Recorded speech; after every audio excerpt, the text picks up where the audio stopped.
नमस्कार। आज मैं आपको कथक के सेकेंड ईयर यानी प्रवेशिका प्रथम के सिलेबस की जानकारी दूंगी। आज हम लोग थ्योरी का जो सिलेबस है उसको कवर करने की कोशिश करेंगे। तो एग्ज़ाम में जाने से पहले प्लीज़ जो फर्स्ट ईयर में डेफिनेशंस लर्न की हैं वो सभी रिवाइज कर लीजिए। इस बार भी ताल की परिभाषा, लय की परिभाषा, ताली, खाली और विलंबित लय, मध्य लय, द्रुत लय, इन सभी की परिभाषा आपके सिलेबस में है। सेकेंड ईयर के सिलेबस में जो न्यू डेफिनेशंस इंक्लूड की गई हैं वो इस प्रकार हैं। पहली है गत पलटा। पलटा जैसा कि आप नाम से ही समझ रहे होंगे मतलब पलटना। तो जब नर्तक नृत्य करते करते या फिर गत निकास या अभिनय करते करते पलटा लेकर एक नई मुद्रा के साथ दर्शकों के समक्ष आता है उसे गत पलटा कहा जाता है। गत निकास, गत मतलब गति, यहाँ पर जो गत का प्रयोग किया गया है वह गति या चाल के लिए किया गया है। निकास मतलब निकल कर आना अर्थात चाल चलते हुए दिखाना। जब नर्तक अलग अलग मुद्राओं के साथ तालबद्ध तरीके से चाल चलकर दिखाता है तो उसे गत निकास कहा जाता है। कथक में गत का प्रचलन सालों से है और सैकड़ों प्रकार की गत कथक नर्तक करके दिखाते हैं, जैसे बांसुरी गत, मटका गत या फिर घूंघट गत, एटसेट्रा एटसेट्रा। 100 टाइप्स ऑफ गत कथक में प्रचलित हैं। तत्कार, तत्कार यानी कि फुटवर्क, जैसा कि आप सभी जानते हैं कथक में तत्कार यानी फुटवर्क का बहुत ही प्रचलन है। ये इसकी स्पेशलिटी है। कथक में अनेकों प्रकार के फुटवर्क नर्तकों द्वारा प्रस्तुत किए जाते हैं। अलग अलग तरह की जातियां, तिश्र जाति, मिश्र जाति, खंड में वगैरह वगैरह हम लोग कथक में प्रस्तुत करते हैं। तो फुटवर्क को ही तत्कार कहा जाता है और बांट भी तत्कार का ही एक प्रकार है।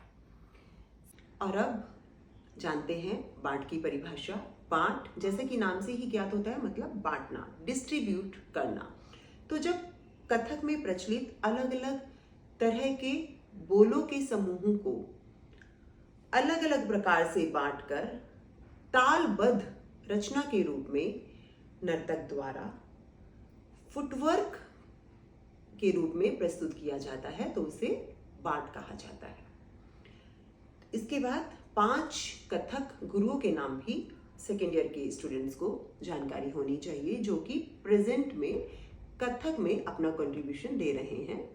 आप इनमें श्री राजेंद्र गंगानी जी का नाम बोल सकते हैं, श्रीमती कुमुदनी लाखिया जी, श्रीमती शोभना नारायण जी, श्रीमती उमा शर्मा जी और श्री दीपक महाराज जी का नाम ले सकते हैं। वैसे तो अनेकों महान गुरु आज के समय में कथक के क्षेत्र में अपना योगदान दे रहे हैं।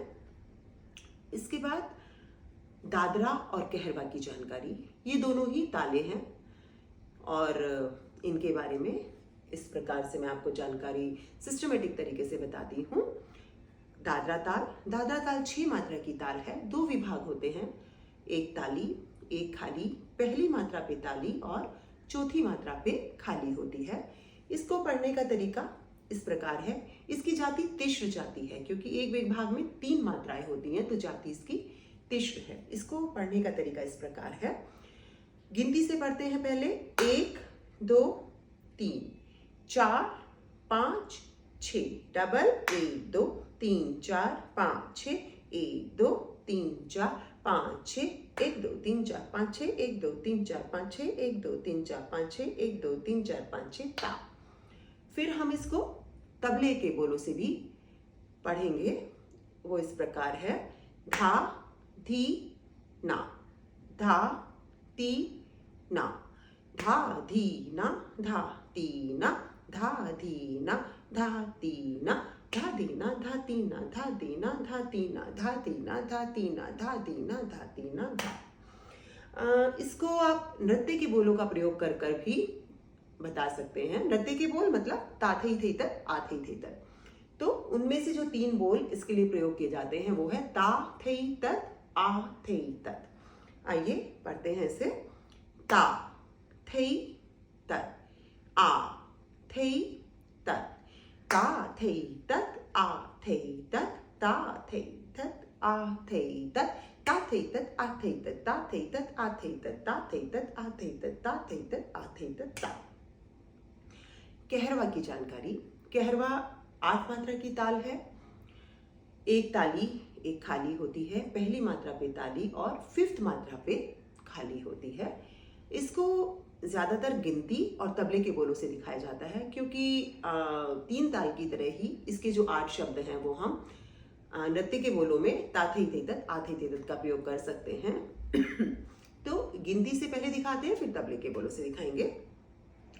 1 2 3 4 5 6 7 8 1 2 3 4 5 6 7 8 1 2 3 4 5 6 7 8 1 2 3 4 5 6 7 8 1 2 3 4 5 6 7 8 1 2 3 4 5 6 7 8 1 2 3 4 5 6 7 8 तक। अब कहरवा ताल को तबले के बोलों से दिखाएंगे।